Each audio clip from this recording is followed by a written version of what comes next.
Good morning, everyone, and thank you for joining us for this virtual forum hosted by the New Jersey Department of Children and Families and Advocates for Children of New Jersey. On behalf of our DCF and our partners at ACNJ, it's wonderful to connect with so many of you around the important work happening within New Jersey's child and family serving systems and to help all New Jersey residents to be safe, healthy, and connected. This today is now the 12th forum that we've had since the beginning of this administration in 2018. And beyond our regional and virtual forums, they were in person pre-COVID and now we're online. DCF and its partners have hosted webinars, conferences, several iterations of our listening tours. We launched an Office of Family Voice to elevate lived experience, co-leadership, and an Office of Staff Health and Wellness to care for and listen to our workers on the front lines of serving our families and communities. Through the Powerful Families, Powerful Communities NJ initiative, we've engaged in shared leadership and co-design with individuals who experienced the system, and we developed and strengthened community partnerships through our Office of Resilience and Division of Family and Community Partnerships. We've also created opportunities to engage people around the work in an unprecedented way. I'm thinking about the several town halls hosted by the Children's System of Care to hear from providers as well as families receiving services, or the efforts by the Division on Women and the New Jersey Commission on the Status of Women to hear from and synthesize feedback from women all over New Jersey around their priorities for our work. All of this has been in service to opening and expanding the lines of communication between stakeholders, contracted service providers, advocates, and of course, and maybe most importantly, the constituents we collectively serve. Through this exchange of ideas and transparent communication, we can be open and honest about the exciting achievements of the department and its partners as we shift from child protection solely, child welfare, to a family well-being system. But we can also be open and honest about the challenges we've experienced along the way too. We know that the COVID pandemic has been a generational trauma that continues to manifest in increased stress and anxiety among parents and youth. We're facing a youth mental health crisis in New Jersey and around the nation that was certainly exacerbated by the pandemic, but also fed by racial and political divisions, economic and geopolitical uncertainty, feelings of isolation, and instances of cyberbullying, and so much more. Compounding the problem, we know that many of our contracted providers are facing the effects of a national social services workforce shortage. So there's unprecedented need, and fewer of us are able to answer the call.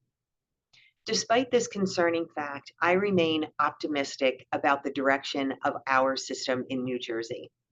And this is not a Pollyanna viewpoint or an example of me wearing rose-colored glasses. If you know me, my sunglasses are blue.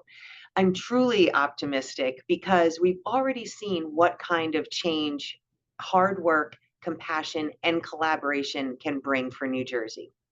I think about the transformation of our system over 20 years, culminating in our recent exit from the federal consent decree, or the shift from the dysfunctional, disorganized, and under-resourced system to one of the best in the nation. Make no mistake, the challenges ahead are significant for the entire practice of child welfare. But working together with a unified vision, support from willing and dedicated partners, compassion and grace for ourselves and our clients, I truly believe all things are possible in New Jersey, and our best is yet to come. So thank you. Before we begin in all of our presentations this morning, I want to just take a few moments to review the agenda and set some expectations for the morning's presentation. This morning's forum is scheduled for 2.5 hours with a break at just about the halfway point. I'll start out by speaking about the DCF Strategic Plan and the goals and objectives which will be directing our work for the remaining 1.5 years of the Murphy administration.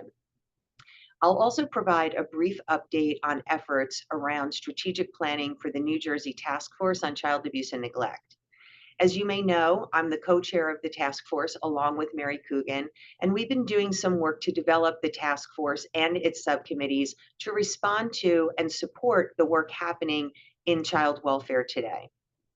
Following my presentation, Mary Coogan, ACNJ President and CEO, and as I said, my fellow co-chair of the task force, will provide an update on the Staffing and Oversight Review Subcommittee, or SOARS, and the work they're doing to ensure transparency and accountability for our system.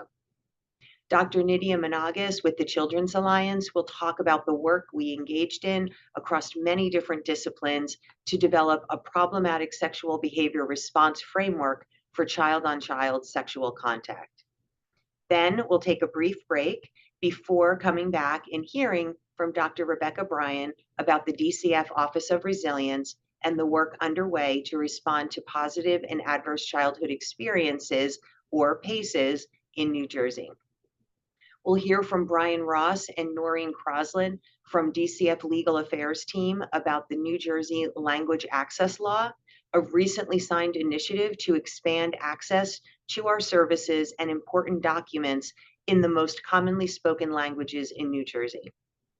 Dr. Shaw, our medical advisor for Family Connects NJ, will provide an update on the rollout of DCF's exciting Universal Home Visiting Initiative. And finally, Mary will rejoin to wrap up everything and close out the forum. So as I begin my portion of this morning's presentation, I'd like to talk briefly about the journey to get here. Not so much to be repetitive, but because there's been a lot of work done over 6 years as we're heading in the last 2 years of the administration. Like much of our transformational work within the department, our strategic plan has been an iterative process, building upon and adding to what came before with input from leaders within the department, providers contracted by the department, and the families we serve through the department. This is likely, hopefully, not your first exposure to the DCF Strategic Plan. But as a reminder, this was designed to be an inclusive document to allow people to see their specific work reflected in the work, and direction of the entire child and family serving system in New Jersey. As we progressed through our work, this blueprint has evolved, sometimes to get more specific or to provide more tactical direction for the work ahead. And as we reflect on the time remaining in this administration, about 18 months or so, we've broken it down into quarters, although I think that's causing a lot of anxiety, so I'm going to stop saying that. But there's still certainly a lot that we'd like to accomplish with your support and collaboration. So before we talk about our goals ahead, I'd just like to walk you through briefly the vision, the mission, and the values that have informed and directed those goals and the work for the past 6 years. If you've been working with DCF for any length of time, you probably have heard me say this phrase at least 1,000 times. It's our mantra, a rallying cry. It decorates the walls of our offices. I think you can see over my head. It's printed on t-shirts and coffee mugs. It's quite literally everywhere. And I think that's a testament to how perfectly it sums up what we want to achieve as a system. When I came to the department as commissioner in 2018, I recognized that so much of our work was happening in silos. As a result, divisions felt disconnected from one another, and even though there was really excellent work happening, we didn't benefit from the collaborations that could have propelled our work from a divisional initiative to a system transformation. Early in my tenure, I asked DCF's leadership team to reflect what their division or office was doing in support of the federal child welfare goals of safety, permanency, and well-being. And while some of the federal goal language resonated with some of our leaders, others looked at me like I had two heads, especially around permanency, which has long been viewed as a child protective service measure only, like that belonged in DCPMP. In order to create a more inclusive vision for our entire department, we pulled apart the federal goals and rephrased them to create this. The vision of the department is that all New Jersey residents be or become safe, healthy, and connected. And so, what does that mean really? Safe is defined as the absence of harm or maltreatment, but also extends to other forms of safety like financial safety or emotional safety. Healthy refers to physical, mental, developmental, and emotional well being. And connected means bonded or tied together through biology, familiarity, or community. It's important to note that each of those conditions is wholly dependent on the other. You can't achieve a fully realized sense of safety unless health and connectedness are also in the picture, and so on. I think of them as a three-legged stool. It's also important to draw a distinction between the vision of our department and the mission of our department. The vision of our department is that all New Jersey residents, not just children or youth or parents, be or become safe, healthy, and connected. The mission of our department is to help all New Jersey residents be or become safe, healthy, and connected. One is our goal for the work, and the other is what we do to see that goal become a reality. So from our strategic vision, we begin to develop the pillars that would support the overall plan with the goal of giving our work direction and focus. The original unaltered strategic plan was in place from 2019 to 2021, at which point we added the foundational programs and programmatic plans. If you think about how all of this was structured, it makes the most sense to think of it like a pyramid. At the top of our pyramid are our most conceptual elements of the plan that incorporate broad, accessible, and inclusive language. As you work your way down the pyramid, you start to get more specific. And instead of it being conceptual, it becomes more tactical. There's a real program or initiative with intended outcomes, implementation strategies, and measurable success. As we look ahead over the next 17 months, much of what's here isn't going to change, but we're going to add to it to reflect the work that's left to do. Below our strategic vision is in the pyramid, our department's organizational values. These are the things that we hold true, no matter how much we might get turned around when confronting a crisis or an emergency. It's kind of like the department's North Star or the organizational compass that always points us back to true north. For DCF, our organizational values are collaboration, the ability to partner with stakeholders, advocates, providers, and individuals with lived experience, even when those conversations might be uncomfortable. Equity, providing the support and resources to ensure everyone can achieve the same positive outcomes. Equity and equality are different. Equity recognizes that in order to address historic shortcomings of our system, we need to do more to level the playing field for certain people, particularly Black and Latinx families who've faced inequitable outcomes and treatment in the past. Evidence, ensuring all of our decisions, whether working with an individual family or a systems-wide initiative, are rooted in evidence and data. Family, showing the utmost respect for the value of the family unit, keeping families together whenever possible, and working to preserve the bonds of families while we provide support to help them thrive. And lastly, integrity, ensuring that we act with honesty and forthrightness, that we're reliable and consistent as a department.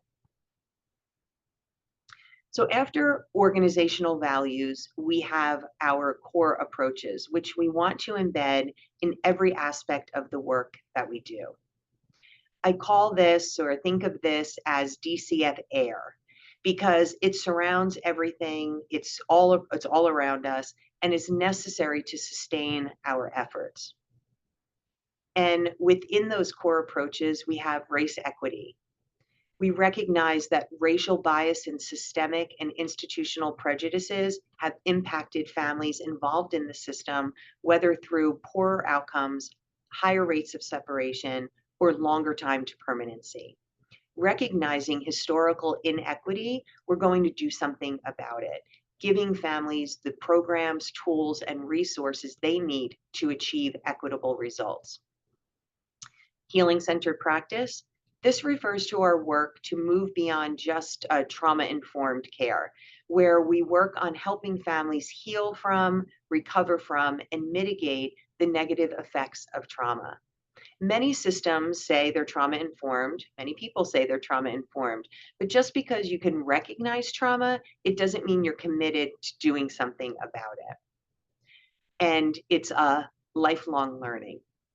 The protective factors framework, these are the 5 conditions: parental resilience, social connections, knowledge of parenting and child development, concrete supports in times of need, and social and emotional competence of children, that when in place, reduce families' risk of maltreatment and increase their ability to be a nurturing, supportive influence in a child's life.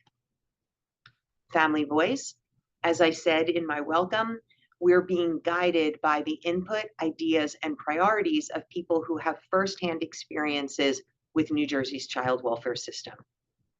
And lastly, the culture of safety, prioritizing the safety and well-being of our workforce and our clients, but also creating a space for collaborative safety so that we can leverage safety science employed in the heavy industry and healthcare sectors to learn, grow, and improve our child and family serving systems in New Jersey.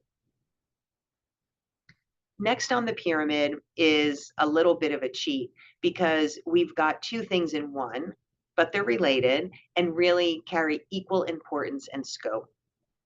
Since the department's creation in 2006, DCF has been characterized by near constant reform and transformation.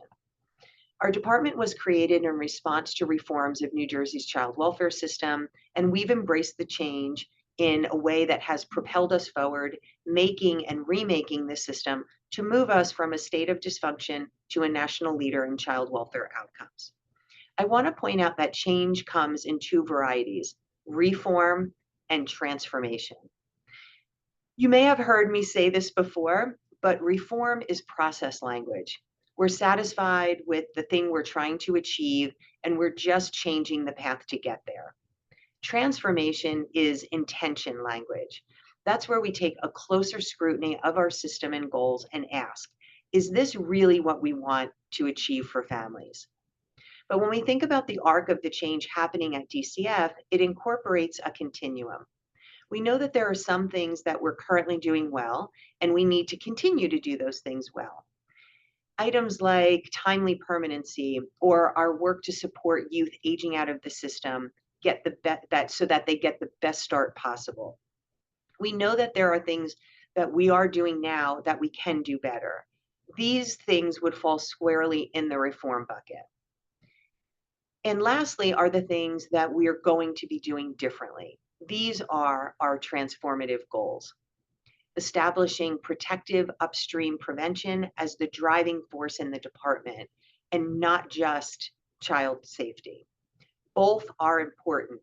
Let me say that again. Both are important. Child safety is important. But child safety is reacting after an incident occurred quite often in the way the systems have been designed. Our goal should be preventing maltreatment from ever occurring so that people do not become a call to our hotline or get deeper into our system. If a child does need to be removed from their family or origin due to safety concerns, and that happens almost every day, we've made kinship placement the rule and not the exception. In 2021, for the first time ever, we placed more children and youth with kin connections, extended family members, and close family friends than we placed in traditional foster care. Preserving those bonds and family traditions through kinship placement as a top priority for our administration. Recognizing that secondary and vicarious trauma and staff burnout impact our ability to show up for the families we serve. We've committed ourselves to prioritizing staff health and wellness. And lastly, and especially important in the context of the youth mental health crisis, is ensuring the children's system of care is more fully integrated into all of our department's work. I spoke about a continuum of change, but when we think about mental well-being, it's also a continuum, incorporating prevention through deeper clinical intervention. And I think this approach is firmly on display with the launch of NJ4S, our statewide student support services initiative, which makes prevention supports and brief clinical intervention available to students and families in their school or other trusted source place within the community. And then, if needed, making the connection with CSOC services to develop a plan of treatment for the youth. I also think about how mobile response has ensured greater placement stability for youth in out-of-home placement through CPMP as an example of the integration of CSOC throughout the system.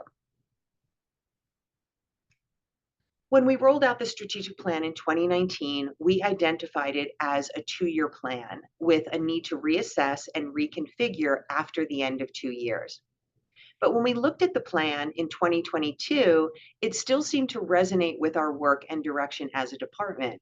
And I think a big piece of that was COVID. COVID was kind of, gobsmacked us in 2020. And so while we continue to work on our strategic plan, we were also drinking from the fire hose when it came to responding to COVID. And so in 2022, again, when we went back and looked at our strategic plan, it was still the direction that we wanted to continue for the department. The one thing, though, that we did add was what we refer to as our foundational programs. These 42 programmatic plans, each of these 42 programs has a fully fleshed out plan.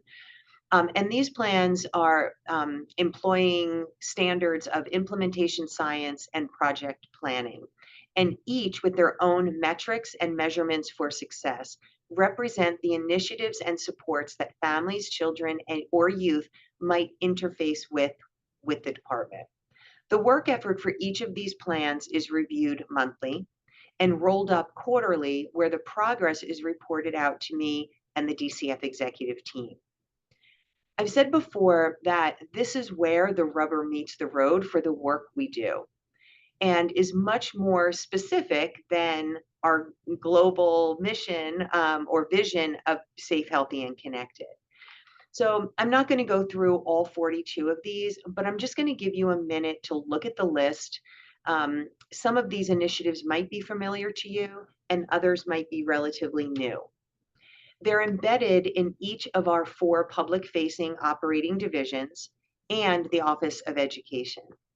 And the plan's inclusion in the strategic plan gives the document a sense of tactical reality.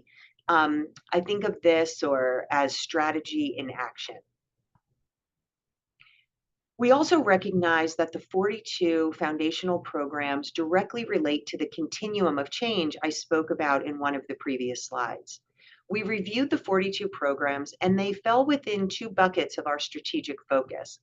These programs could be in service to maintaining our excellent delivery of supports, like the family support organizations in CSOC, or peer mentoring for youth in placement, or housing for transition-age youth. Or they could be related to the department's transformative goals, like our family preservation services, or the network of 57 in-community family success centers, or efforts to disrupt domestic violence through the abuse intervention program and to help families heal through culturally specific domestic and sexual violence response. Again, I think seeing these programs as an action extension of our strategic plan makes it more real for stakeholders and families. We're not just talking the talk at DCF, we're walking with you to healing and recovery from trauma and giving youth, families, and children everything they need to be successful. In 2023, with the DCF extended leadership team, we again looked at the plan to determine whether anything needed to be adjusted for the final 2 years of this administration. And the changes really reflect the urgency that we have to develop a strong foundation for whatever and whomever comes next. When we unveiled this updated plan to the larger DCF team in February, I talked about DCF's iterative change journey over the course of its 18 years of existence. The strength of our department, as I said earlier in my remarks, is our ability to grow from one leader and one leadership team to the next, to incorporate and build from what was inherited, and to leave our own mark for the next leader to go even further. It's with that lens that we worked to refine DCF's strategic direction for the final push of this administration. Earlier, I spoke about the core approaches being the DCF air, surrounding and being embedded in our work as a department. And in some ways, we've been successful in those efforts, while in others, it's been a hard to define goalpost. For the 2014-2015 strategic plan update, 2014-2015, we're talking more 2024-2025. Sorry, everybody, like living in the past. We've designated certain offices and initiatives as transformational initiatives to lead the efforts to integrate our already defined core approaches in all we do. These transformational offices and initiatives include the Office of Diversity, Equity, and Belonging, which is leading our efforts to create racial equity, cultural awareness, and competency, and to elevate efforts to affirm and support individuals who identify as LGBTQIA+. The Office of Family Voice, which is leading our efforts to incorporate authentic voice and parent, family, and youth leadership into our work to create pathways to partner with individuals with lived experience. The Office of Resilience, which is promoting our state's awareness around positive and adverse childhood experiences, and developing the conditions and capacity for communities and families to support positive childhood experiences, while mitigating the harmful effects of adverse childhood experiences. And we'll hear more about this work later from the Office of Resilience Executive Director, Dr. Rebecca Bryan. The Office of Staff Health and Wellness, which is supporting a resilient and emotionally safe workplace and addressing challenges of vicarious and secondary trauma among our department staff. And finally, the Powerful Families, Powerful Communities initiative, which is working to co-design the future of child welfare with lived experience and community leaders, all with the goal of eliminating the need for non-kin foster care in New Jersey. So each of these offices is tasked with one important aspect of our total transformation as a system, but the work can't be defined, obviously, to just 5 offices or even one singular state agency.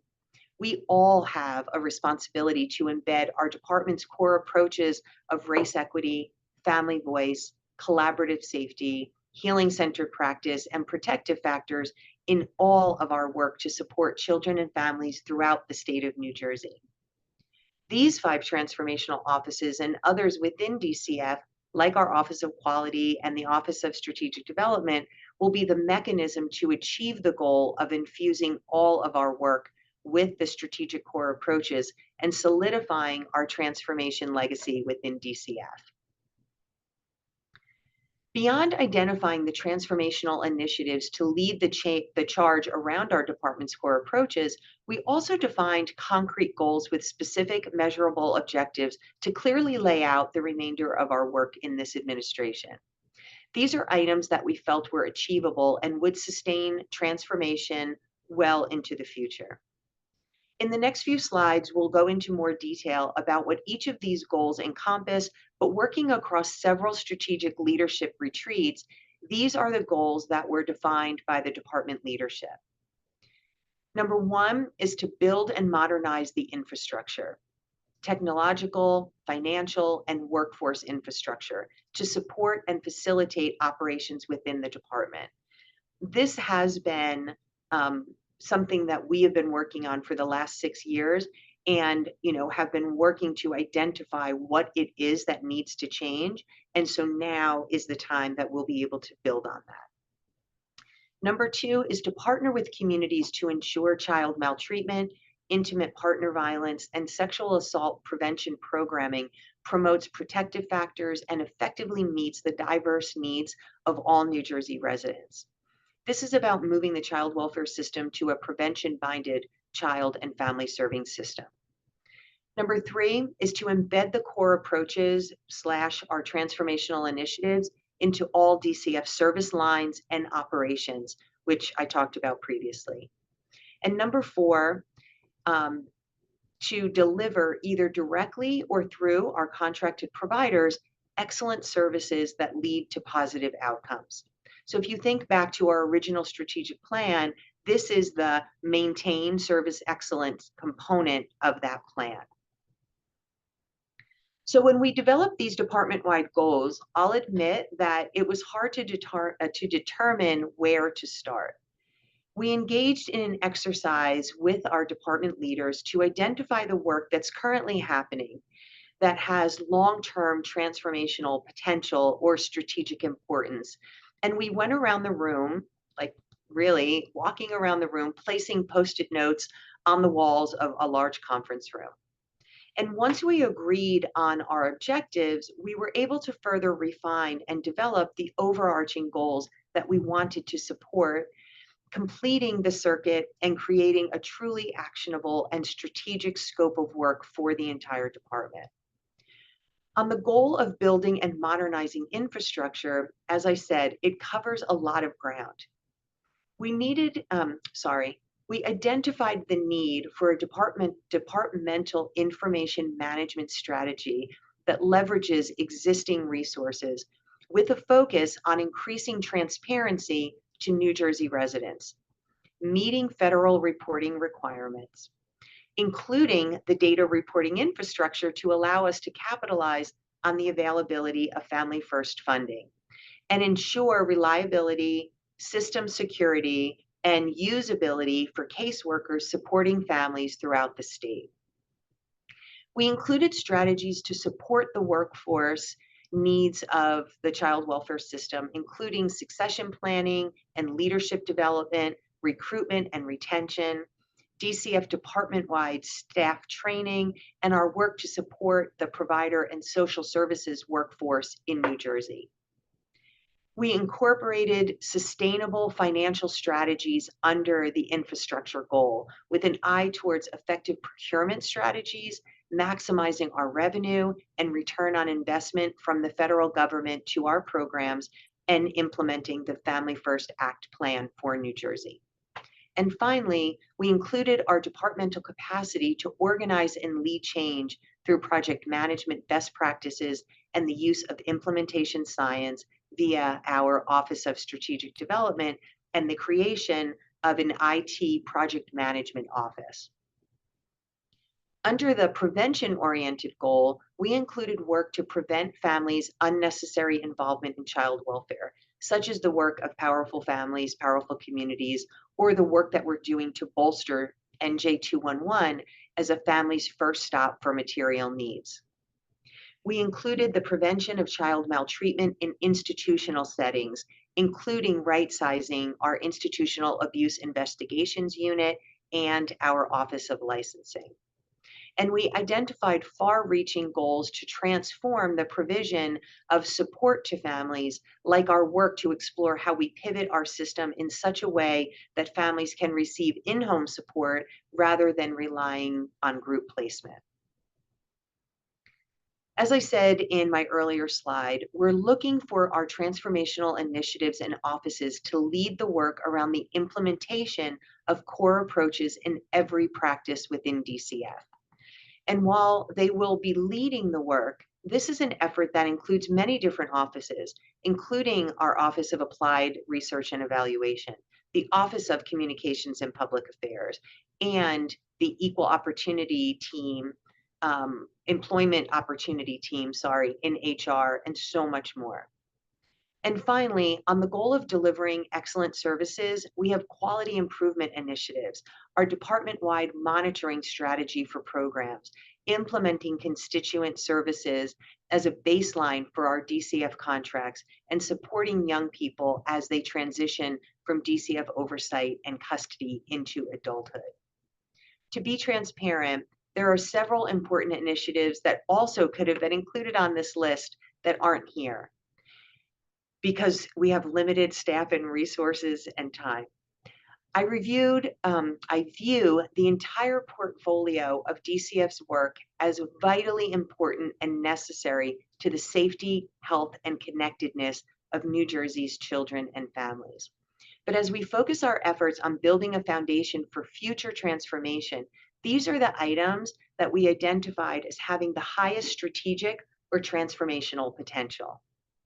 While DCF will be focused on these areas, please know that the work of uplifting the child welfare system of tomorrow doesn't fall only on our agency's shoulders. And we hope that you'll join as partners in this transformational agenda, as you have so many times before. And I just want to point out that it feels like, when people think about DCF, they almost automatically think of DCP&P. And some of the work, all of this work that I've described that we're doing is really not just about child protection in that division, but more broadly, how do we, as a full department with all of our operating divisions and many of the support divisions and units that I've described, I think you get a sense, or I hope you get a sense, that this is a sea change from really focusing in silos on individual divisions and really looking more broadly at how do we support and integrate all of these efforts and really thinking about utilizing all of what the department has to offer. So I just want to go back to this slide so that you can see how the new elements tie in with our pre-existing structure of the strategic plan. Again, so much of what we do at the department is growth-oriented and iterative. And you can see a lot of our original strategic plan intact in this latest iteration. What I've said to our leadership team is that while our time may be limited in the privileged position of working within New Jersey's child welfare system, the work of supporting children, youth, and families continues. And through collaboration and partnerships, we can continue to build on the successes of the past toward a new and brighter future. So thank you for your ongoing partnership. And we look forward to working together to secure the best possible future for New Jersey's children and families served by our system.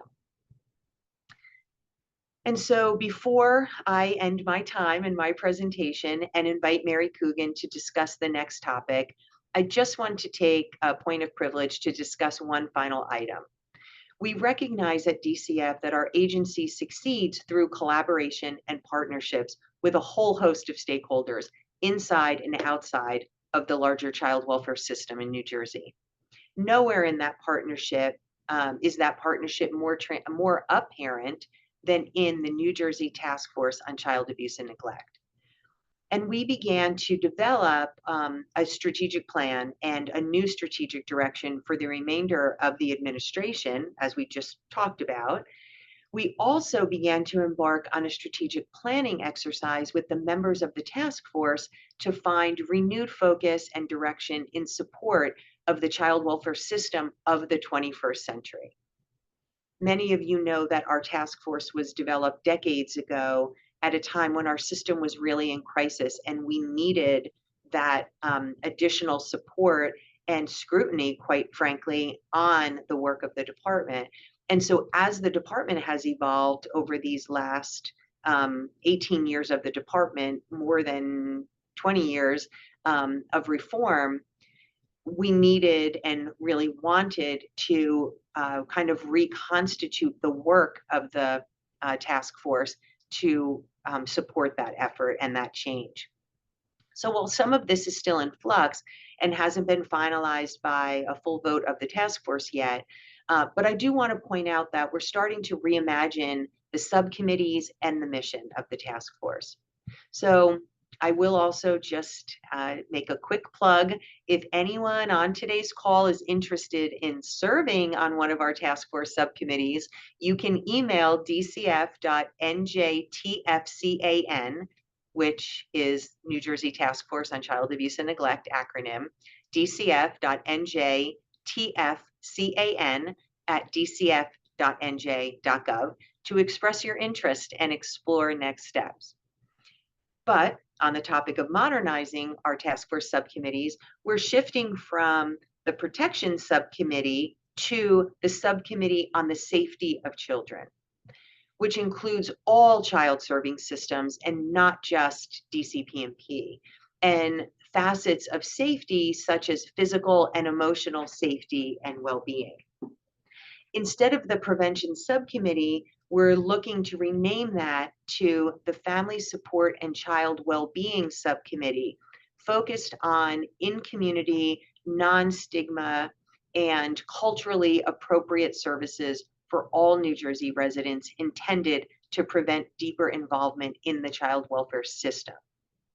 Our communications subcommittee has a renewed focus on marketing, development, and fundraising specifically for the Children's Trust Fund, which is a charitable mechanism to support prevention work in New Jersey. And most recently, we created a new subcommittee on race, poverty, and neglect to explore the ways that child welfare in New Jersey conflates poverty and neglect, and not just in New Jersey. How child welfare nationally conflates poverty with neglect, and to examine ways in which racial inequities drive unfair outcomes for families. And lastly, the Staffing and Oversight Review Subcommittee has a renewed charge in state statute to provide transparency and accountability for New Jersey's child welfare system following our successful exit from federal oversight and monitoring. And so now I will turn it over to my task force co-chair and our co-host for this virtual forum, Mary Coogan, to talk about the work of SOARS over this past year. Mary?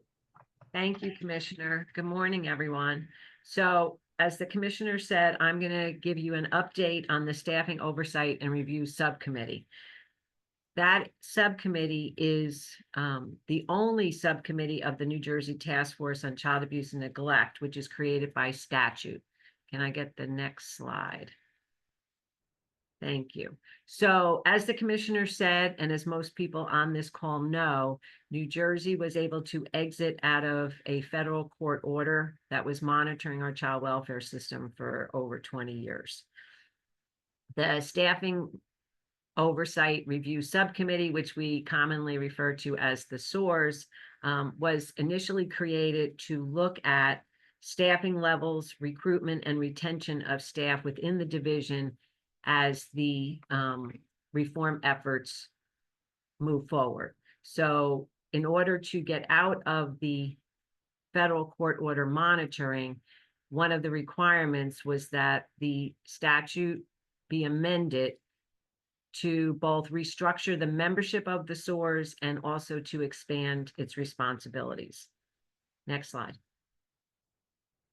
So as part of the change in membership, there were specific categories of people named in the statute in order to make sure that the membership was diverse and actually reflected those people who are impacted by the work of our child welfare system. So as you can see on the slide, we're now, as part of the SOARS membership, we are required to have a parent who's had prior involvement with DCP&P, an alumni of New Jersey's Resource Family Care System, which means a youth that was living in foster care, now an adult, a currently licensed foster parent, which we now call resource parents, a community human services director, and then attorneys who've represented children in out-of-home placement, who have represented poor or indigent people in New Jersey, and have also an attorney who's represented parent and child protective service matters.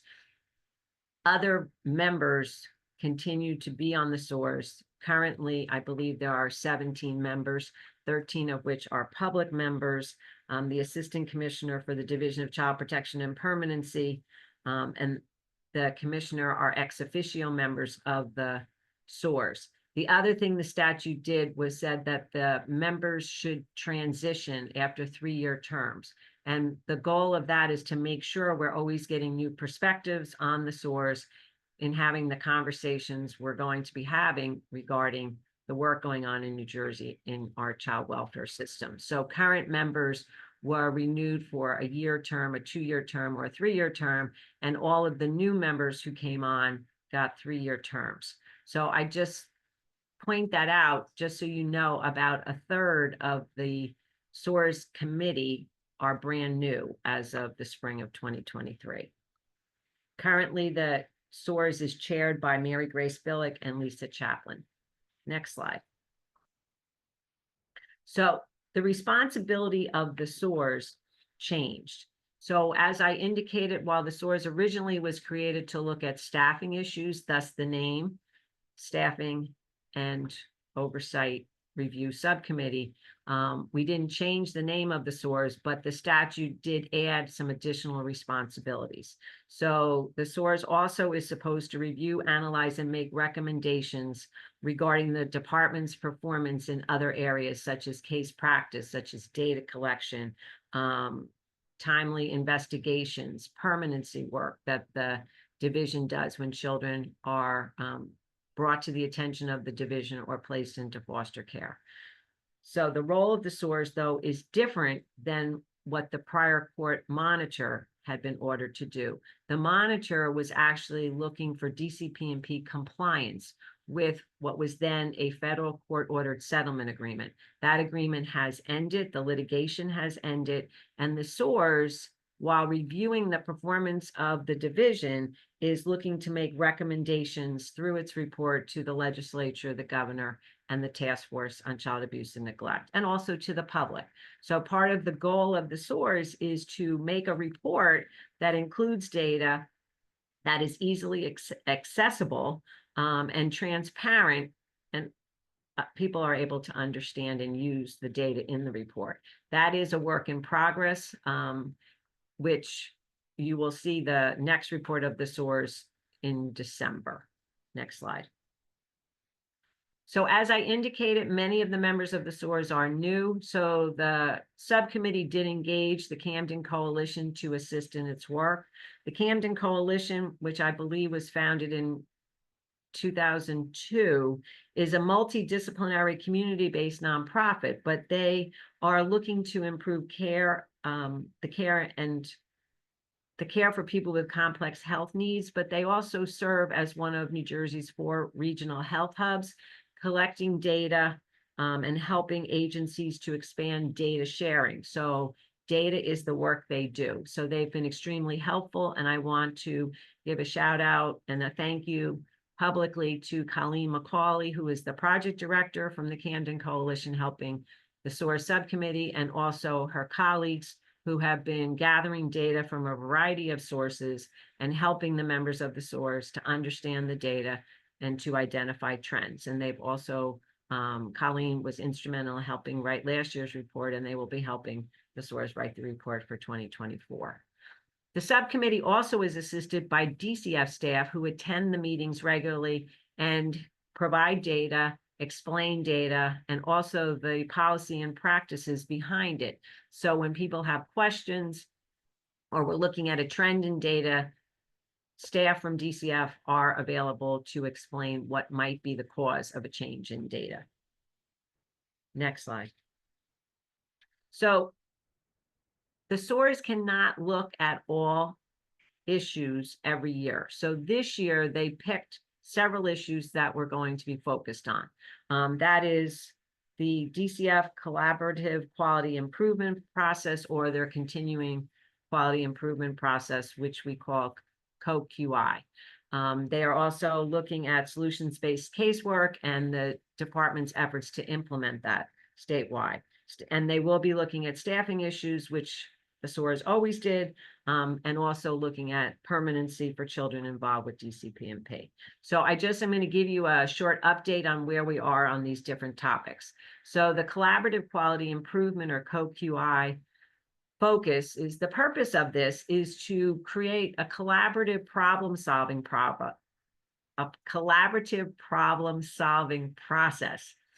between the local offices of frontline staff and DCF leadership. The DCF has an Office of Quality, which they have the expertise in how the local offices may identify areas of practice that they feel they need to improve on, and to develop a plan of improvement and a plan of action.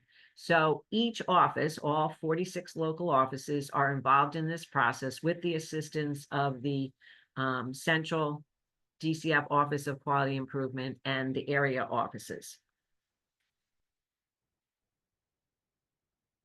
Next slide.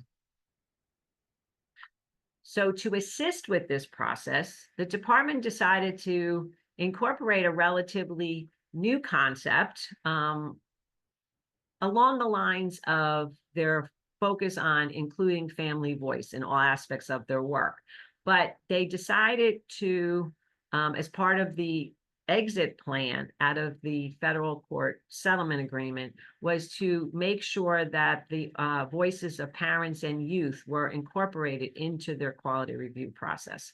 So to do this, they've engaged Rutgers School of Social Work, and there is a youth and family interview team that was put together to develop questions and invite parents and youth who have been connected with DCP&P to participate in an interview about their experience.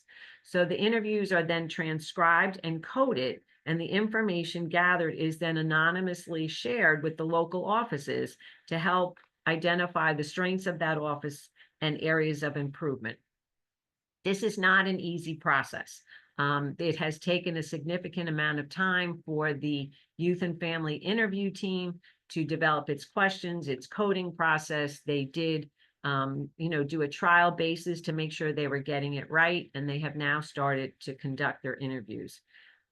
Members of the SOARs have been invited to participate in giving feedback on the interview questions. They've also participated in the analysis of the family and youth interviews being conducted by Rutgers, and several of them have also attended the CoQI meetings in a couple of local offices and have started to see the feedback from those interviews being shared with staff. So I think this is an excellent feedback process, and we really do feel that it will benefit and will be a reliable program improvement process as it's continued to be implemented statewide. It really shows, I think, great thought and progress, and I think will be very helpful. Next slide. So as I indicated, another area of focus is the solution-based casework. So this was integrated into DCP&P case practice in 2022. Solutions-based casework is a research-informed case practice. It is family-centered. It is really to help the family team organize. So the family team is both casework staff and family members, and to prioritize and document the steps they're going to take to help rebuild a safe and healthy, connected family. It does require the caseworker to partner with the family and providers that are providing the services that have been identified that the families need. So they do focus on the family's daily routine to help identify threats to safety, and then come up with a plan which can improve the family's safety, but also get rid of any threats to safety and create some prevention skill building within the family. I think it's not been an easy implementation, but again, the SOARs got an in-depth presentation from DCF staff on solution-based casework and have had some great conversations about the implementation process and how staff is transitioning to make it work. So I think this is, again, a very positive direction, and we're seeing some great promise and some great progress. You will be getting these slides, and there is a short video that gives a presentation of solutions-based casework in detail, so you can watch that when you have time. Next slide. So another area of focus was permanency. So as I think most people on this call know, the whole goal of the division, if they have to bring a child into foster care, is to try to get the child back home with the parent or caretaker, and if they can't, to place the child permanently with a relative or a kin And if they cannot do that successfully, to then look at an adoption. Adoption could also occur with a relative or kin. And then unfortunately, there are some children who then do age out of foster care, but we are seeing that the division is attempting to still find permanent connections for these youth. So looking at different permanency options, and of course, the main goal that the commissioner referred to in terms of strengthening the family so they never have to get to this point is the ultimate goal. But the SOARS is looking at the permanency options of children who are actually coming into care. So we've had some great discussion again with DCF staff to understand the data, looking at the trend data. There's not a significant difference between what the monitor was reporting when the litigation was still in process and what is occurring now. I think people are looking to understand what it takes to achieve these different permanency outcomes and to understand those processes and how the division makes those decisions in terms of what permanency option they're going to pursue. Next slide. The last topic will be staffing, which is the topic for an upcoming meeting of the subcommittee. As I indicated previously, this was the main focus when the subcommittee was created, again, looking at staffing levels, retention, and training. So I just want to mention that the statute in December of 2022 also created caseload size requirements, which I think will, again, help protect the work that's been done to date to reform the system going forward, and is something that the SOARS will be looking at in the future. Next slide. So as I indicated, the SOARS annual report will be released in December. You can find more information about the task force and its subcommittees on the DCF website. The link is here. You'll see that. If people have other questions, they can always contact me at ACNJ or put your questions or comments in the chat. So with that, I'm going to turn the microphone over to Dr. Nydia Managas, and she is the Director of Statewide Initiatives at the New Jersey's Children Alliance, and she is going to give us an update on the framework for addressing problematic sexual behavior. Nydia? Thank you, Mary. Good morning. I'm Nydia Managas, and I'm the Director of Training and Statewide Initiatives. As Mary just mentioned, I'm also the co-chair of the Problematic Sexual Behavior Statewide Response Work Group. Thank you all for joining us today. I will provide a brief overview of our Problematic Sexual Behavior program, a summary of our efforts to date, and a snapshot of some of our data after the first quarter. Please note that the term youth throughout this presentation refers to all children under the age of 18. Next slide, please. Oh, next one. Thank you. So what is problematic sexual behavior? They are youth-initiated behaviors involving sexual body parts that are developmentally inappropriate and/or potentially harmful to themselves or others.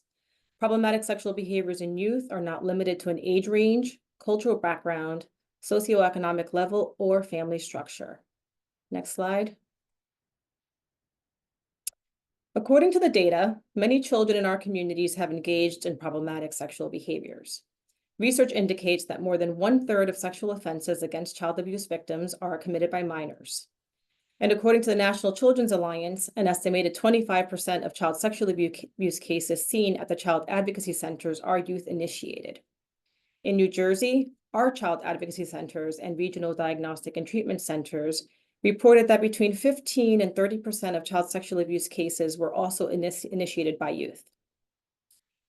Also, data from New Jersey's Child Abuse Hotline indicated that over a one-year period, almost 1,000 cases involved problematic sexual behaviors were opened, and almost 2,500 cases were screened out. Next slide, please.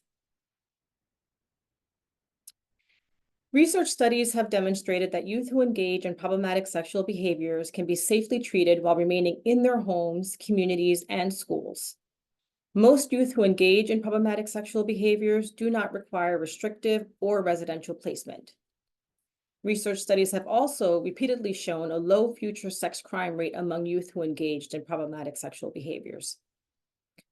According to studies on treatment efficacy, evidence-based treatment for youth who engage in problematic sexual behaviors is effective. In fact, 98% of children who complete treatment cease sexual acting out behaviors. There is also significant cost savings when youth are engaged in services. Treatment minimizes the need for foster care, residential care, or juvenile justice intervention. It also decreases court involvement, which reduces backlogs within the judicial system. Next slide, please. Okay. In 2022, a multidisciplinary work group convened after recognizing that New Jersey did not have a consistent response to cases involving problematic sexual behaviors, particularly when the case was not screened in for Child Protective Services because there were no concerns of abuse or neglect. After over a year of regular meetings, survey data, and other sources of information, a framework was created. The main components of the framework are represented by this slide. I'll briefly discuss these components over the next few slides. Next slide, please. Okay, so this flow chart shows how the referral process works. As you see on the top left, a specialized team within the Child Abuse Hotline, which is a state central registry, was created to respond to cases involving children with problematic sexual behaviors. When a child comes into the Child Abuse Hotline, this specialized team screens the call to determine whether there are child abuse or neglect concerns. If the screener determines there are concerns, then the case is assigned to a Child Protective Services local office. The caseworker will make referrals for appropriate services. This is reflected on the right side of the flow chart. On the left side, if the screener determines there are no concerns, then the screener will provide case information to both law enforcement and the specialized care coordinators, which are new positions that have been created within the existing care management organizations. The specialized care coordinators will engage families and conduct a brief intake to assess service needs, as well as provide education to the families about the importance of medical and mental health services. Specialized care coordinators will also deliver training about problematic sexual behaviors and resources in their local communities. In this framework, every child will be offered a medical evaluation at a regional diagnostic and treatment center, as well as mental health services with specialized providers. If at any point new information is revealed that causes concern about child abuse or neglect, re-referrals will be made to both the Child Abuse Hotline and law enforcement. And it's important to note that all services are provided at no cost to the families. Next slide, please. When we first started this work, there were only a handful of mental health providers with specialized training and working with youth who engaged in problematic sexual behaviors. Since then, over 60 clinicians across the state have been trained or are currently training in evidence-based treatment models for youth who engage in problematic sexual behaviors. Another 36 trainees are being trained in trauma-focused cognitive behavioral therapy to build a network of providers for youth impacted by problematic sexual behaviors. In addition, we created a training program for the specialized care coordinators and their supervisors, which they participate in throughout the year. We also knew it was important to offer training to all professionals who come into contact with youth, as well as community members. Training focuses on information regarding problematic sexual behaviors, evidence-based treatment and its efficacy, and the resources available to support families. Next slide, please.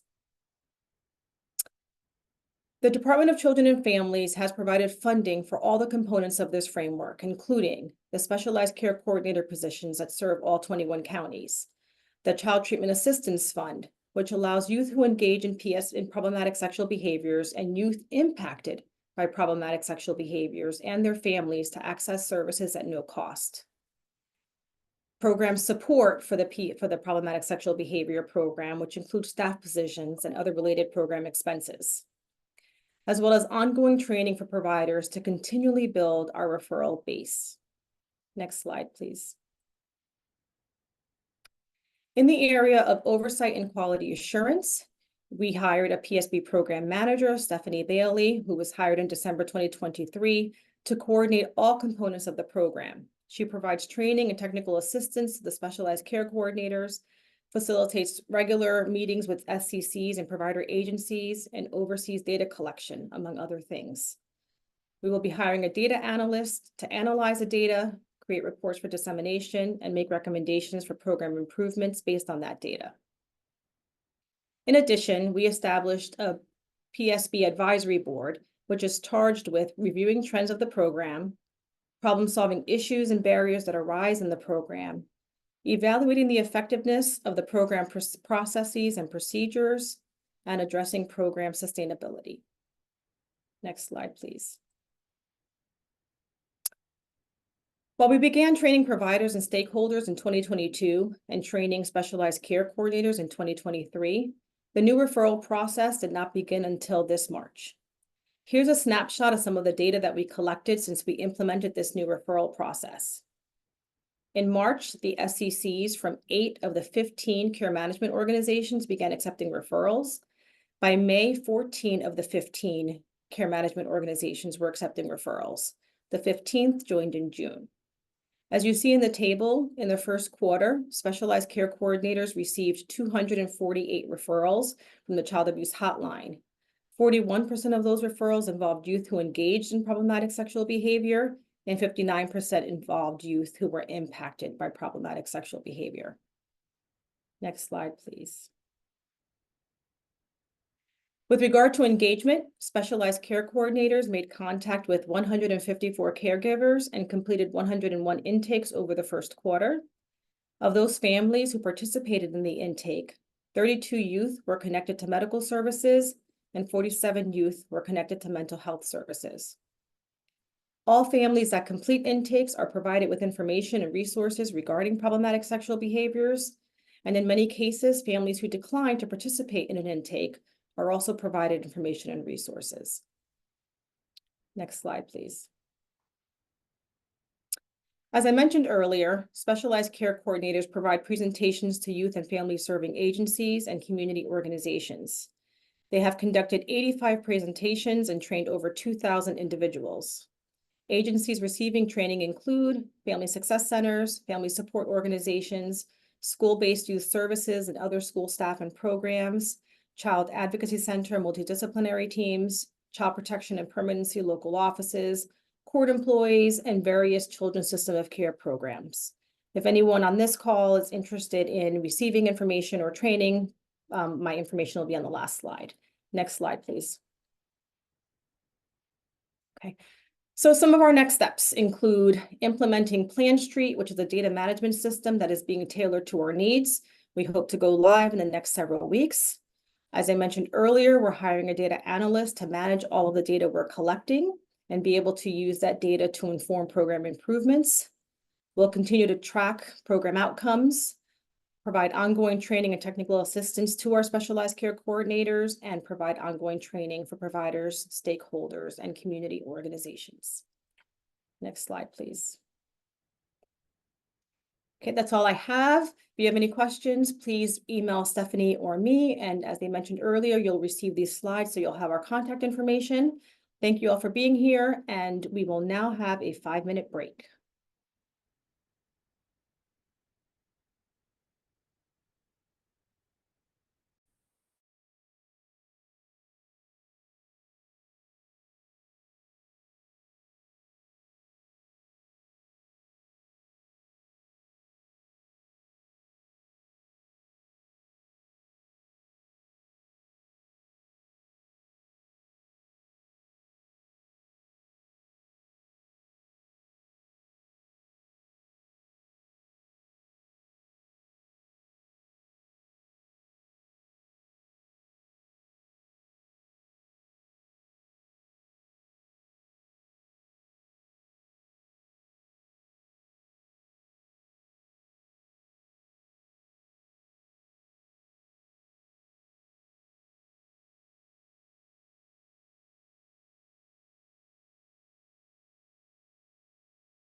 welcome back, everyone. We'll give people turn all your other phones off and come back to the screen. Okay, so with that, I would like to turn the microphone over to Rebecca Bryan, who's the Executive Director of the DCF Office of Resilience. Thank you, Mary. It's a wonderful opportunity to be with you all today. Next slide, please. So it's my pleasure today to be talking to you about our vision for a technical assistance center. Next slide. And sharing our vision here for the Office of Resilience. As the Commissioner said, we are one of the 4 transformation offices. The Office of Resilience helps New Jersey residents, communities, and organizations develop and strengthen the ability to bounce back from adversity by raising awareness about the impact of positive and adverse childhood experiences on well-being across the lifespan, providing resources that promote trauma-informed and healing-centered care, and facilitating partnerships across the state that enable community-driven solutions to promote resilience. Resilience is not about being unbreakable. It is about being able to put the pieces back together and to continue on with renewed hope and courage. Next slide. So what do we mean by trauma? I really appreciate the definition here by Gabor Mate, who's a trauma expert out of Canada. Trauma is not what happens to you, but what happens inside of you as a result of what happened to you. Trauma happens regardless of age, gender, sexual identity, race, or socioeconomic status. It has a particular impact on children because they lack context and agency, and because of their rapid brain and body development. I also appreciate the expansion of the adverse childhood experiences, which I'll refer to here as ACEs, the ACEs research that has been ongoing since the mid-1990s. And this graphic on the right here captures a lot of the work that's been done. So the original work, as I'm sure I'm preaching to the choir here, had to do with individual, usually relationally based adversity in childhood, sexual abuse, physical abuse, the abuses, the neglects, and then also looked at aspects of household dysfunction. And then over the ensuing decades, the construct of ACEs has increased to include 4 areas that you see on the slide here. So you see climate change, that's happening above the tree. You see the traditional adverse childhood experiences in the branches of the tree. In the roots of the tree, you see the adverse community experiences, which can have a profound impact on a child's well-being and development. And then in the ground are the atrocious cultural experiences, recognizing the impact of structural racism as systemic poverty. That are transgenerational and also have their impact, because we know now that trauma can be passed down through generations. And this is the science on which so much of our work stands. Trauma impacts the body-mind. It contributes to the leading causes of chronic mental and physical health issues because they shift our responses to stress from adaptive. We're very good at recovering from stress, right?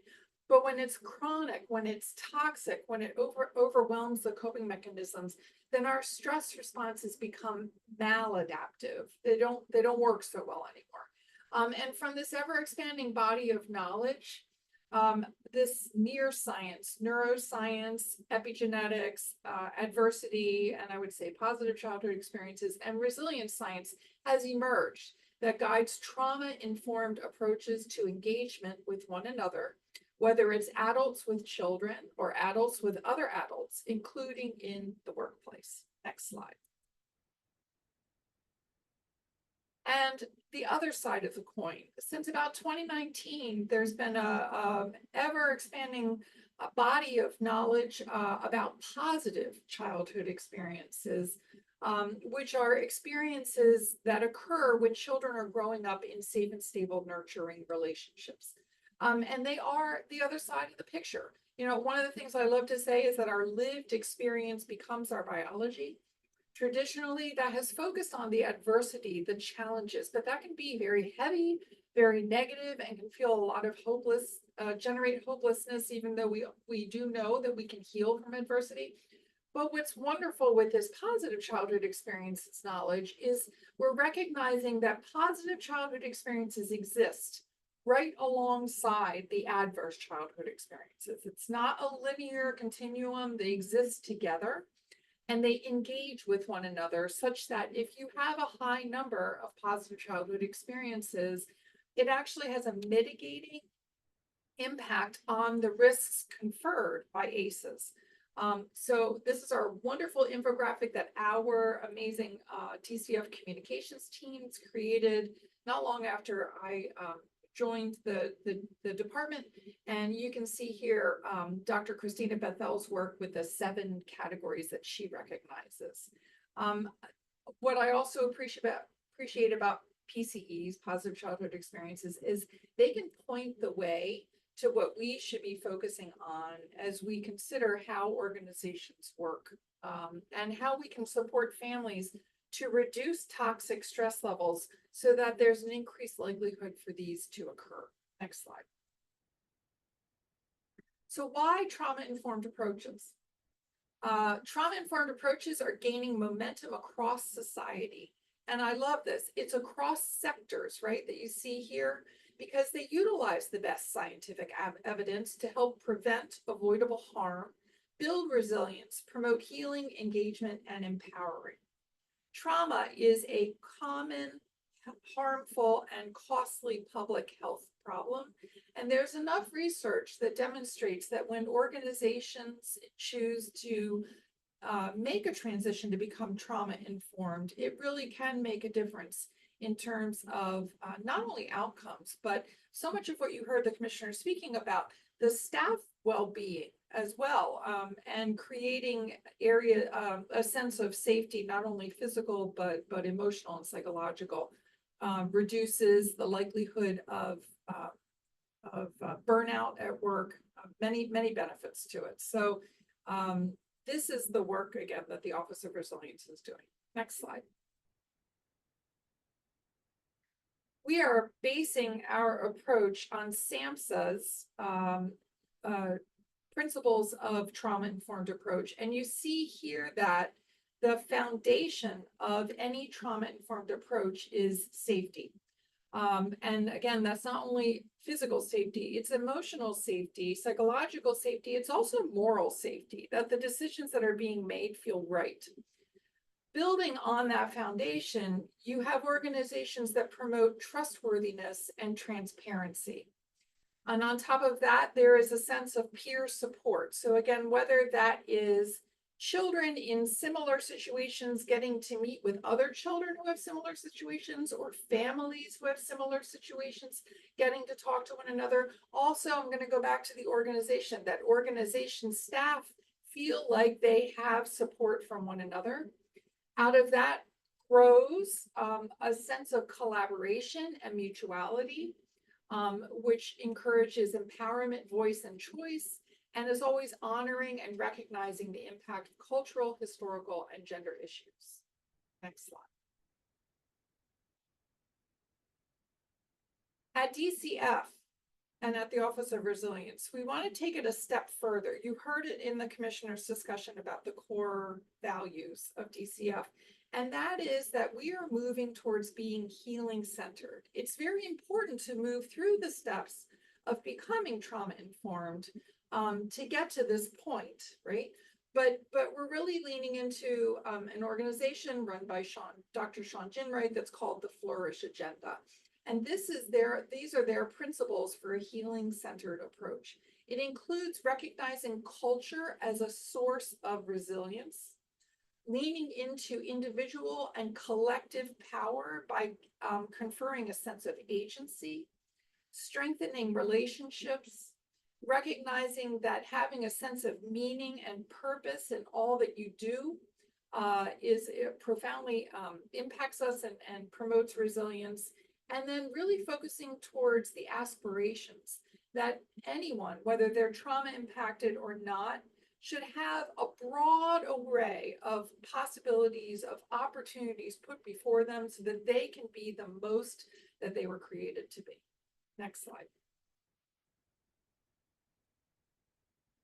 I touched on this briefly, but when organizations choose to become trauma informed, which is a difficult and ongoing and messy process, but so worth it, organizations that have done this work, you see the results here. I'm not going to sit here and read them all, but you see that it has a really remarkable and measurable impact on, I would say, health and well-being at work. Next slide.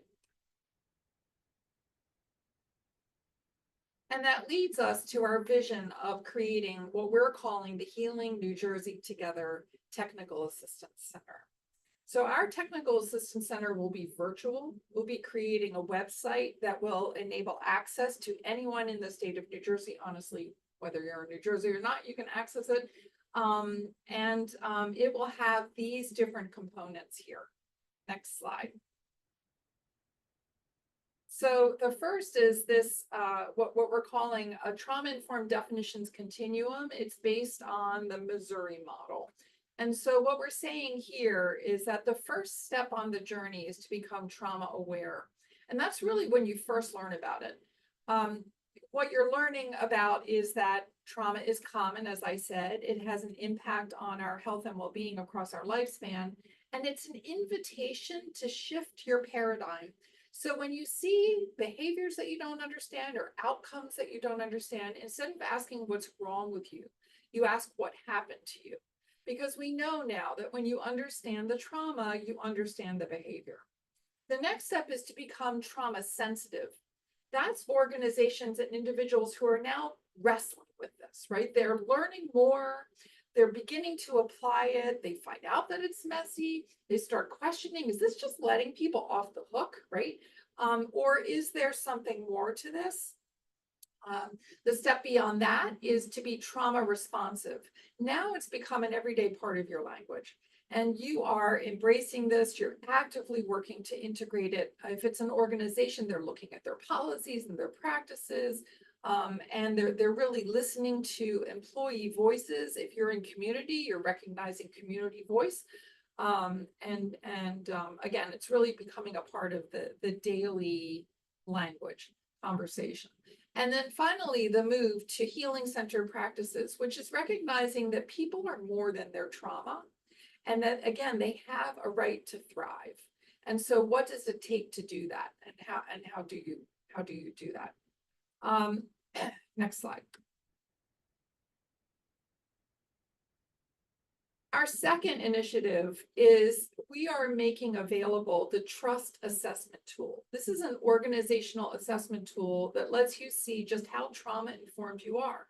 It's based on SAMHSA's 10 domains of trauma-informed approaches. You see the different categories here. I believe it's about 45 questions long. It will rate you in 3 different colors, and so you'll get green if you're doing, if you got it all going, yellow if you've got some work to do, and I think red is you haven't started along the process yet. And what's great about this tool is that it automatically generates recommendations both for staff and for leadership, because not uncommonly in organizations there's a disconnect between the two. And so I think it's great that it offers that. This tool will be available for free to any organization in the state of New Jersey and can be used not only at the beginning of the process, but along the way to see how you're doing, to see how you're improving. Next slide. A third initiative we're doing that complements these other things is we have created an 8-hour foundational training. It's called Foundations of Trauma, Resilience, and Healing-Centered Environments. And you can see the topics that's covering it. We are beginning to offer this starting this fall. It's going to be offered at a minimum of 2 4-hour sessions, because we believe learning all this as much as just at once is not going to cut it. It's not a one and done deal. Again, it's a process. With this training, we're going to be rolling it out to larger organizations that have networks that they can pull in so that we can maximize our impact across the state. At the same time, we're going to be developing a train the trainer model that will allow for trainers to be a training force to be created across the state, so that soon we will have a network of trainers. The Office of Resilience will always offer this training for free, removing any barrier of cost to accessing this knowledge. Additionally, anyone who becomes a trainer will be asked to give a minimum of 2 organizations the training for free as well. And then we know trainers need to make a living too. So if they want to charge at that point, that's their prerogative. But we're very excited about this. And when you think about the continuum, this is going to take people from trauma aware, which we find a lot of people in New Jersey are, to what we're calling trauma sensitive, because this is really going to give you tools for next steps in becoming trauma informed and healing centered. Next slide. Another fun initiative that we're going to do is we're going to offer organizations who are on the way to becoming trauma informed, we're going to offer them coaching. Again, we're working with the organization that created the trust tool. It's called Coordinated Care Services, Inc. out of New York State. And they are going to mentor us into coaching organizations during this next year. And then we will be continually expanding our ability to coach organizations. But this is a really exciting endeavor, because yes, that trust tool gives you recommendations, but if you don't know where to begin, or you're running into the inevitable challenge, we want to be there to guide the conversation and to provide resources to help organizations. Next slide. And then finally, we're going to be creating a trauma-informed organizations resource guide. So we're in the process of developing criteria that organizations will need to demonstrate, so that we will then list them on our website as trauma-informed organizations. And we're hoping eventually to have a map across the great state of New Jersey that shows that where in your county or in your town even that you could access a trauma-informed organization, again, across all sectors. So we are really excited about that as well. Next slide. Oh, and I think that's it. Actually, I think I'm done. So thank you again for the opportunity to present this. And I'm now going to turn it over to Brian Ross and Noreen Crosslund.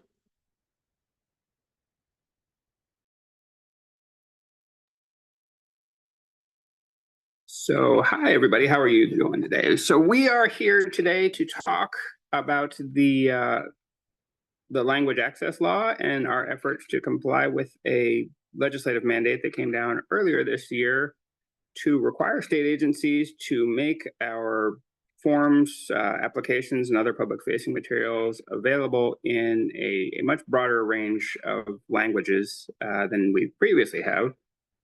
And we're excited to jump into that. This is something that DCF has done on an as-needed basis, really for forever. We've always done what we can to make materials and information available to our clients in whatever language they speak. But this represents kind of an exciting opportunity with state support to really make things available ahead of time, to really meet people where they live and deliver this material to folks so that they can stay safe, healthy, and connected, and better informed of their rights and opportunities and other necessary information as in a way that's most convenient for them. And I'm seeing me and Noreen's faces, which is a little unsettling here, but can we have the slides? Or can we go to the next slide? Ah, there we are. Okay. Thank you very much. So I just talked about the law in kind of broad strokes there. Under this law, we are required to translate by the end of this calendar year all of our public-facing forms and vital documents is the term they use into the 7 most commonly spoken languages in the state of New Jersey. So we need to do 5 of those by the end of this year, and then we've got 1 more year after that to translate into the last 2 languages. So we've determined, and for those of you who weren't aware of this, the most commonly spoken languages in New Jersey, the ones we need to translate these all into, are Spanish, Korean, Portuguese, Chinese, Hindi, Tagalog, and Gujarati. I'm sorry about that pronunciation. So we are diving in on that. Again, this is it's a really exciting opportunity to do that. And if we could move to the next slide. And actually, the next slide, I talked through this one. So I'm going to ask Noreen to jump in here and get into the details of what actually constitutes a vital document. So this doesn't include everything that we produce. So there are some specific criteria provided for in the bill. So Noreen, do you want to jump in and kind of run through that? Sure. So the big question here is, what is a vital document? So a vital document means documents that affect or provide legal information about access to, retention of, termination of, or exclusion from program services or benefits which are required by law or which explain legal rights. Vital documents may include, but are not limited to, applications, consent forms, complaint forms, intake forms, letters or notices pertaining to eligibility for services or benefits, and letters or notices pertaining to rights or to the reduction, denial, or termination of services or benefits, or that require a response from the person who has limited English proficiency.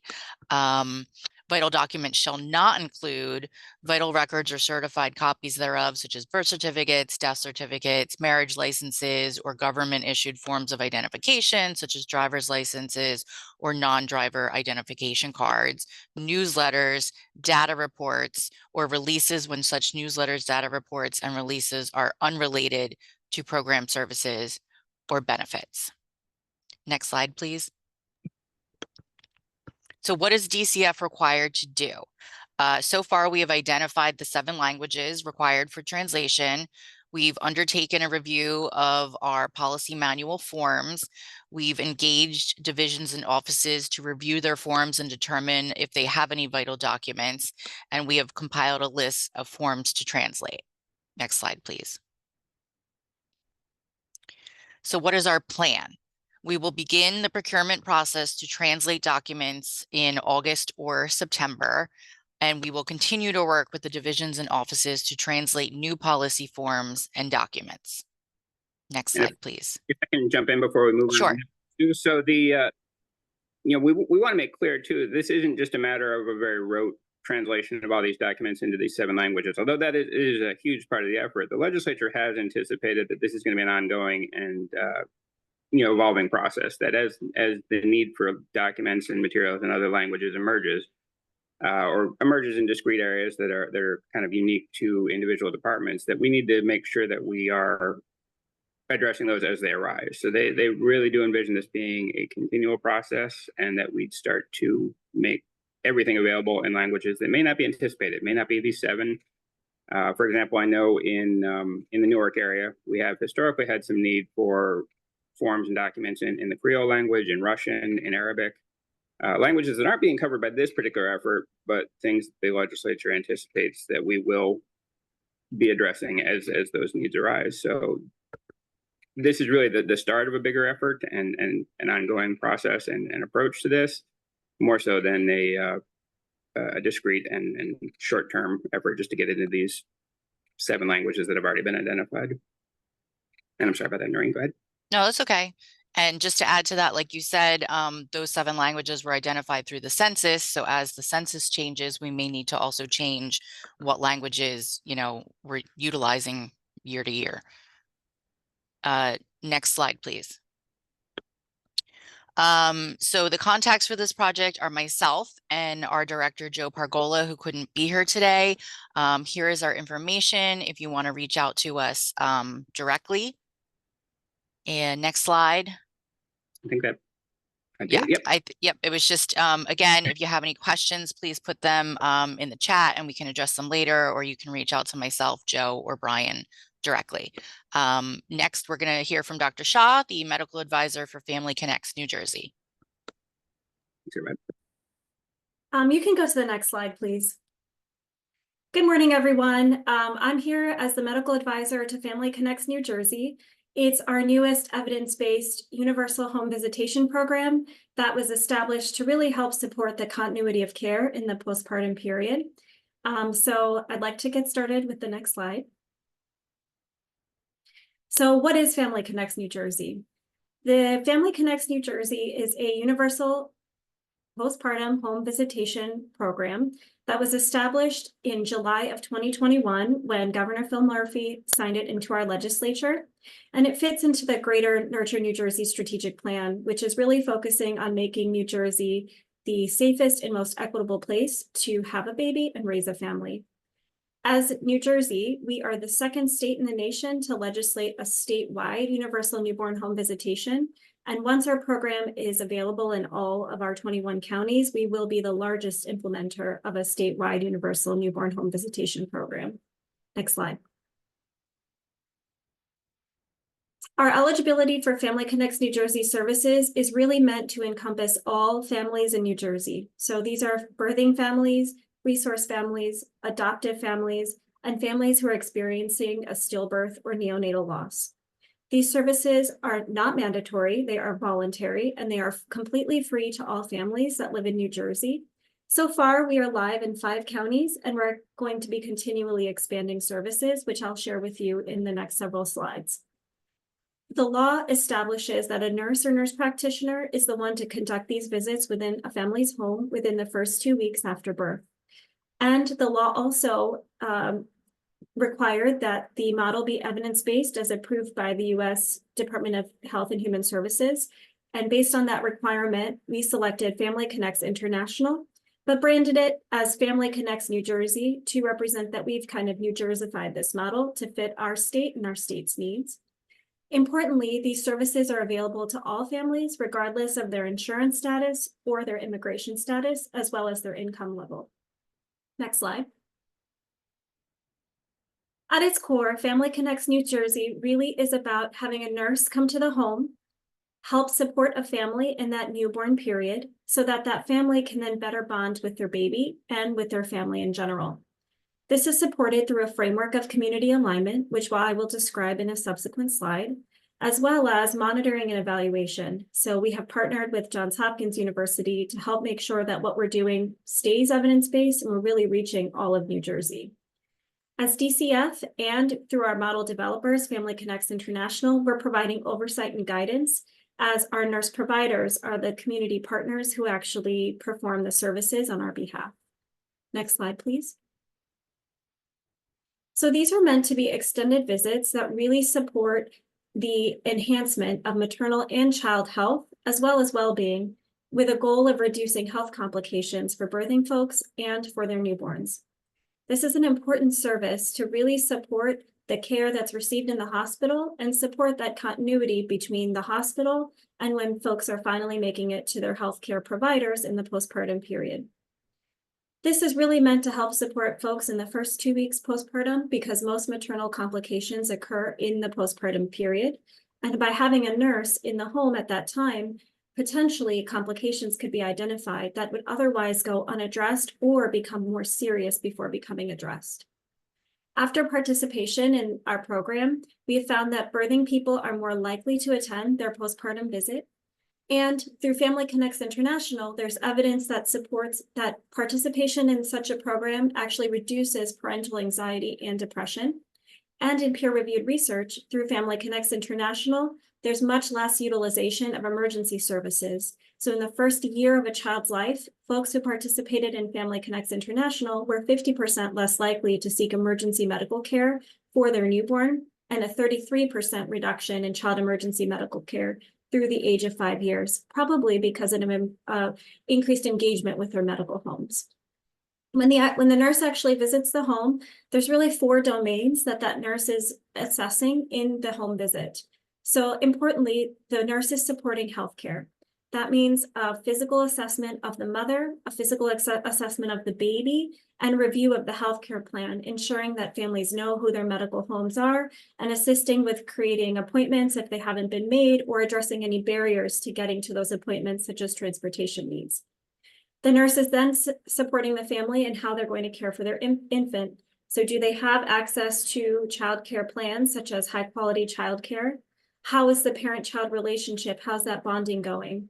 Addressing anticipatory guidance regarding things that may occur in the newborn period, such as infant crying, addressing safe sleep, addressing how families are able to feed their infant or if there are any feeding challenges.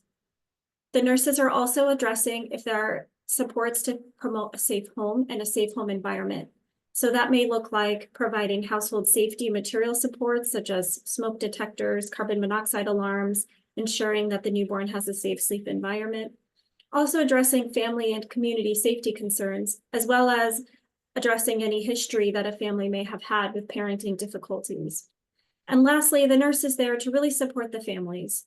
The nurse will administer an evidence-based postpartum depression screen, can screen for substance abuse, intimate partner violence, and be there to really provide emotional support for the family in this exciting but vulnerable time period.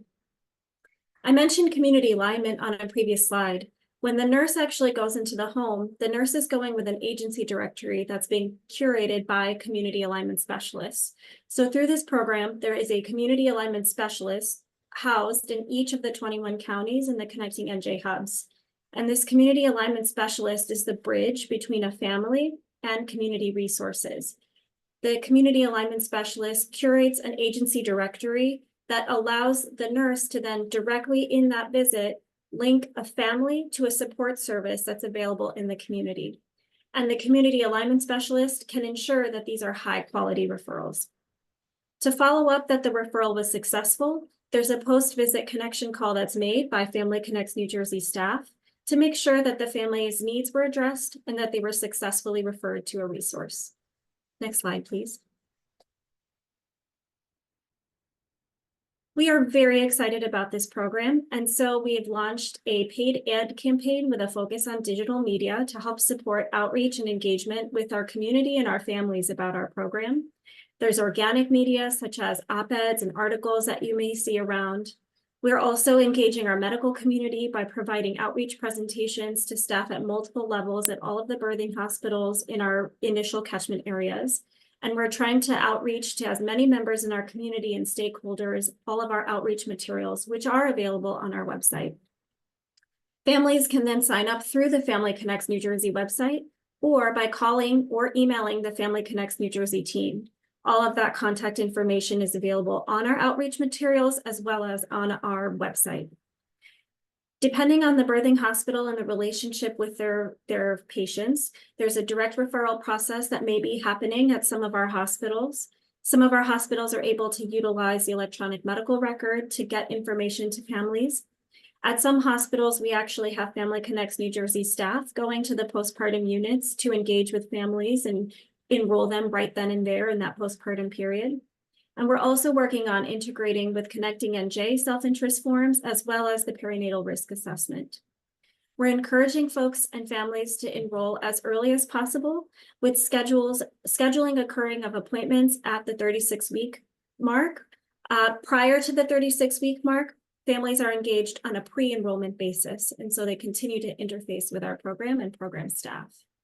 Next slide, please.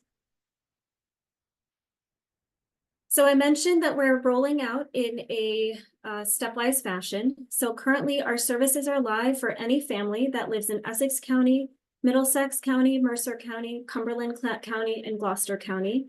And we are getting ready to launch services for any families in our next catchment area as of January of 2025. So that will be families living in Sussex, Passaic, Bergen, Hudson, Somerset, and Ocean counties. We're hopeful that by January of 2027, all 21 counties, any family living in New Jersey will be eligible for our services. Of course, that's subject to change, and we'll keep everyone up to date on our website, again, familyconnectsnj.org. Next slide. So for our first round of services, we have a nurse provider team that's helping to deliver these services to our families in New Jersey. In Essex, services are delivered by nurses working for the Partnership for Maternal and Child Health of Northern New Jersey. For families living in Middlesex and Mercer counties, those services are being delivered by staff of Central Jersey Family Health Consortia. And for our services for Cumberland and Gloucester counties, those are being administered by the Southern New Jersey Perinatal Cooperative. For our community alignment specialist team, again, they're housed in our Connecting NJ hubs. So for Essex County, that's the Essex Pregnancy and Parenting Connection. For Middlesex and Mercer, Central Jersey Family Health Consortia. And for Cumberland and Gloucester, that's Ascenda Integrated Health Networks. We did have a competitive RFP process, and our 3 state maternal child health consortia did win the bids for our first rounds of services. Next slide. So I wanted to share with you a little bit of the data of where we are so far. It's not quite current, but it is through June 27th of 2024. Since launching services in the middle of January, on the day of that big snowstorm we had, we've completed over 800 visits, and we see that month over month, we're having a general increase in the number of visits that our nurses are able to provide. Next slide. We are able to complete visits in a variety of languages, so many of our staff are bilingual, with an aim of having a match between the nurse's language and the family's language. Of course, that's not always possible, and so we do have translation services available to complete our visits. The majority of our visits have been completed in English so far, with the next most commonly spoken language as Spanish. Next slide. So far, in these 5 counties, we are serving parents that are giving birth at over 15 birthing hospitals. Most of our families are identifying as Hispanic or Latino, Latina, Latinx, or Latini, followed by Black and African American. Like I showed on the previous slide, we're serving families that speak a variety of languages in their home. And we've also been able to conduct 6 bereavement visits. Next slide. Through our agency directory, our families are being helped with a variety of referrals. So over 1,000 referrals have been made in these over 800 visits, with the majority of referrals being made for families who have needs for household safety and material supports. But referrals have also been made for substance abuse, lactation support, infant health, parental emotional support, parental well-being, to help families access high-quality childcare, to make sure families understand their eligibility for insurance and healthcare plans.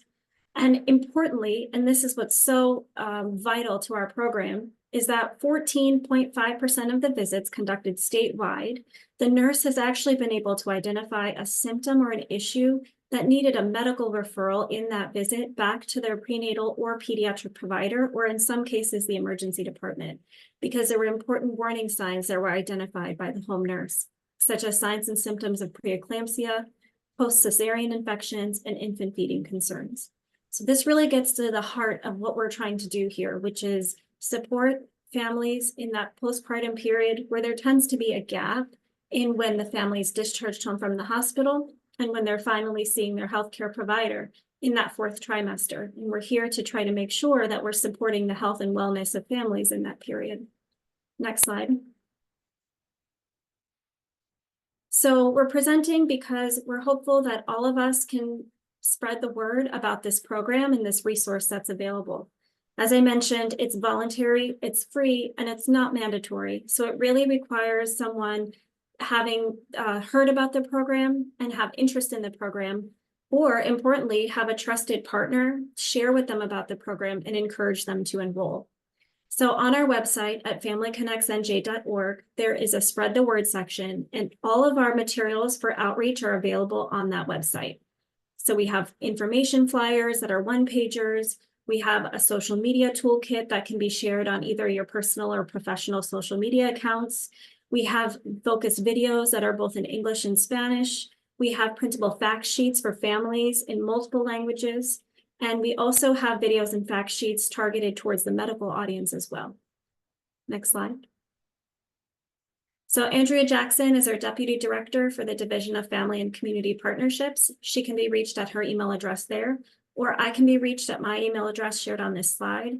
Please reach out to us with any questions, feedback, or if you have a community partner that you would like to schedule a presentation for with more details and a more one-on-one conversation about our program, we'd be happy to oblige. Thank you for your time.